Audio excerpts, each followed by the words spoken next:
Ben, then you did it. Then you see I did it. Ben, then you did it.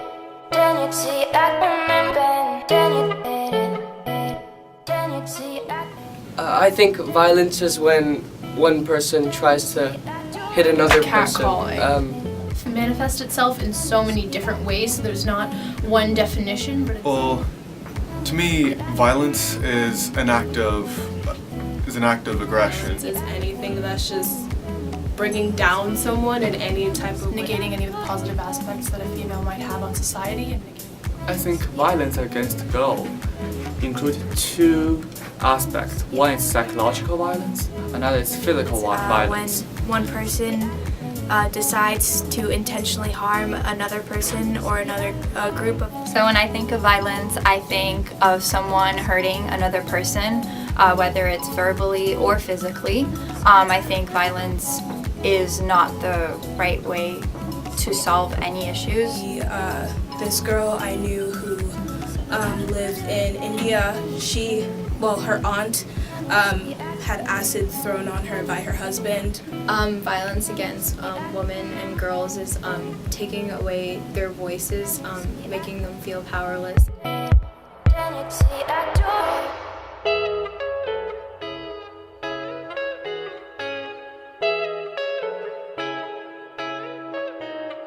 Yes. So I found the Gems in 1998. I came to the States in 1997. I was 22 years old and I had been in the commercial sex industry as a teenager in Germany. Actually, I'm originally from England and I ended up meeting a pimp in Germany and getting pulled into the sex industry. And so I got out when I was 19. And 3 years later, I was in the States and working as a missionary, working with adult women coming out of sex industry. It was a really small organization. It was 2 other staff. Rachel Lloyd created GEMS.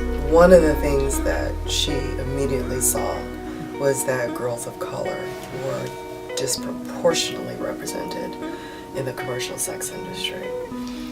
And the impetus for her to move forward was the fact that she wanted to provide services that would meet the needs to the best of our abilities. And GEMS is that conduit that provides those needs. Within the first couple of weeks, I began to meet very young girls on the streets, 12, 13, 14 years old.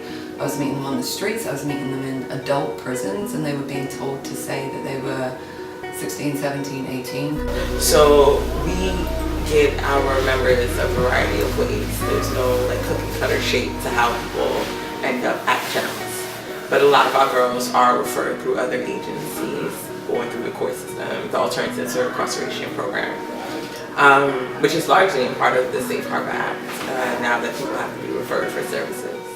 The demographics are very important, and when you look at the commercial sexual exploitation of our very young girls, many people have this idea that it's like the movie Taken.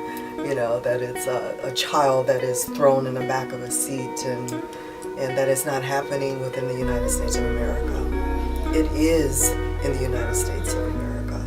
In 2015, Sanctuary for Families served 350 victims of sex and labor trafficking in New York City. We work with victims of gender-based violence as an organization, and most specifically my work is around serving victims of human trafficking.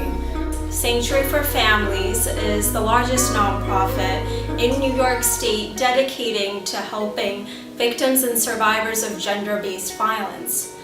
We've done extensive training for hospitals and other social service organizations so that when they meet a woman who may be a victim of trafficking or a person who may be a victim of trafficking, they know what to look for, they know what questions to ask, and they know where to refer. Forced marriage and child marriage is a problem today, even here in the United States.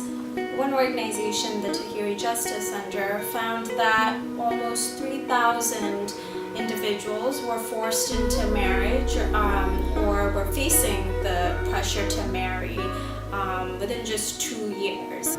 I would say if you have been forced to engage in prostitution, if you've been forced to have sex for money or some other good that you did not want to, understand that is not legal, that was against your will, that you are allowed to seek help, that you have rights in New York, you have rights in the United States.